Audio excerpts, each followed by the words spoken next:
Anche a Palermo abbiamo un sospetto caso di coronavirus che è risultato tale dall'esame del tampone faringeo. A comunicarlo il presidente della regione Nello Musumeci in un suo comunicato stampa che in stretto contatto con il sindaco di Palermo Orlando e il prefetto De Miro glielo hanno confermato stanotte. Si tratta di una donna di origine bergamasca presente in Sicilia assieme a una comitiva turistica arrivata a Palermo prima dell'inizio dell'emergenza in Lombardia. La procedura prevista dalle linee guida regionali, in conformità a quelle nazionali, ha consentito così di determinare le seguenti azioni.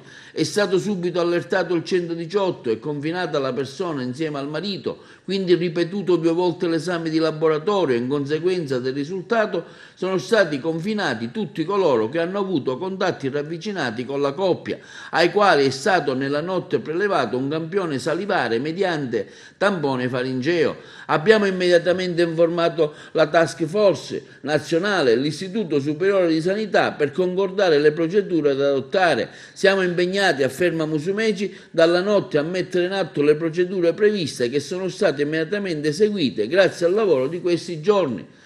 Una conferenza stampa si è svolta ieri sera al Palazzo della Regione a Catania sull'emergenza coronavirus, cui hanno partecipato l'assessore alla salute Ruggero Razza, il presidente dell'ANCI Sicilia Leoluco Orlando, capo della protezione civile regionale Calogero Foti, indetta dal presidente della regione Nello Musumeci. Il governatore ha annunciato inoltre che oggi parteciperà al vertice convocato a Roma dal premier Giuseppe Conti, aperto ai presidenti delle regioni. Al tavolo nazionale Musumeci porrà anche il tema del danno economico che le imprese siciliane stanno subendo in questi giorni, raccogliendo l'appello lanciato in questo senso dalle organizzazioni di categoria. A tal riguardo vogliamo ricordare che anche l'onorevole Giusy Savarino, presidente della Commissione Ambiente, ha sollecitato al presidente Musumeci un provvedimento simile, un ristoro per le aziende agrigentine penalizzate per il mancato svolgimento della festa del mandorlo in fiore, così come chiesto ai presidenti delle regioni Lombardia e Veneto. Chiederò, ha affermato il presidente Musumeci, al governo nazionale di potenziare le attività di controllo sui passeggeri in arrivo in Sicilia, negli aeroporti e nei porti, nelle stazioni ferroviarie e nel terminal bus dello Stretto. Le misure fin qui adottate presentano gravi carenze che ci lasciano alquanto perplessi. Curare la pulizia, l'igiene personale, penso soprattutto a lavarsi le mani, ad evitare di dover rimanere in luoghi chiusi e affollati e stiamo avanzando al governo nazionale alcune precise richieste. Noi siamo convinti che bisogna accentuare i controlli sulle persone che arrivano in Sicilia col treno, con l'aereo e con le navi. Non mi pare che questo servizio sia stato finora effettuato in maniera accurata, può anche non servire per carità, ma non dobbiamo tralasciare assolutamente nulla.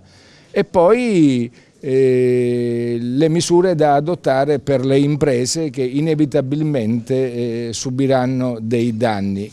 Quale misura pensa di approntare il governo nazionale? Domani parteciperò alla seduta dell'unità di crisi col Consiglio dei Ministri per dare queste risposte assieme a tante altre risposte che attendono i sindaci della Sicilia. Ne abbiamo parlato con l'assessore Razza e con il sindaco Orlando in quanto presidente dell'ANCI, proprio perché vorremmo che il linguaggio, la strategia, i comportamenti possano essere coerenti e omogenei. Evitiamo fughe in avanti, evitiamo sciocchi protagonismi. È un momento difficile, ma non dobbiamo assolutamente avere paura, che è e rimane il nostro peggiore nemico. Con il presidente dell'ANCI Sicilia, onorevole Orlando, abbiamo concordato di fornire a tutti i sindaci dell'isola le necessarie indicazioni subito dopo il confronto di oggi che avremo con il governo nazionale. Al tempo stesso ritengo necessario, afferma Musumeci, un confronto anche con i prefetti dell'isola, che penso di vedere nelle prossime ore. Quando eventuali arrivi di navi con migranti sulle coste siciliane, ha dichiarato Musumeci, appare indispensabile il governatore che l'obbligatorio periodo di quarantena venga effettuato a bordo con tutti i necessari controlli sanitari approntati dalle autorità competenti. che vuole verificare, ecco, a chi si può rivolgere? Allora, prima condotta, chiamare il 1500, che è il numero nazionale messo a disposizione del Ministero della Salute, dove si potranno ricevere le informazioni necessarie. La Regione Siciliana sta prevedendo anche ad un proprio numero verde, i cui recapiti verranno diffusi domani, e al quale sarà possibile trovare anche personale medico che risponde. C'è poi una naturale azione, che è quella lì di parlare con il proprio medico di famiglia, il medico di medicina generale, al quale rivolgersi per ogni chiarimento. Ciò che bisogna evitare di fare è recarsi direttamente in ospedale, ma passare sempre dal filtro o del call center dei numeri verdi o del numero dell'emergenza 112, sempre e comunque rivolgersi al proprio medico di famiglia.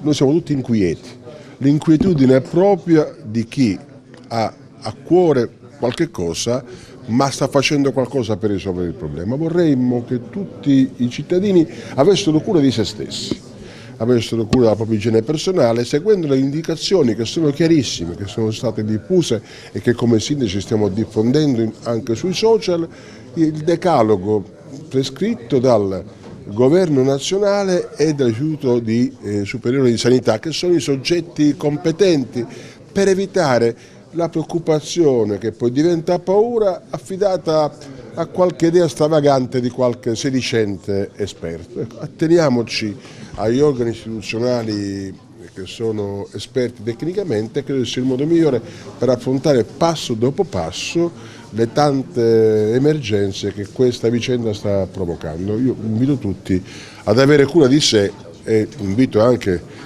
tutte le amministrazioni pubbliche, tutte le aziende private di avere cura di sé.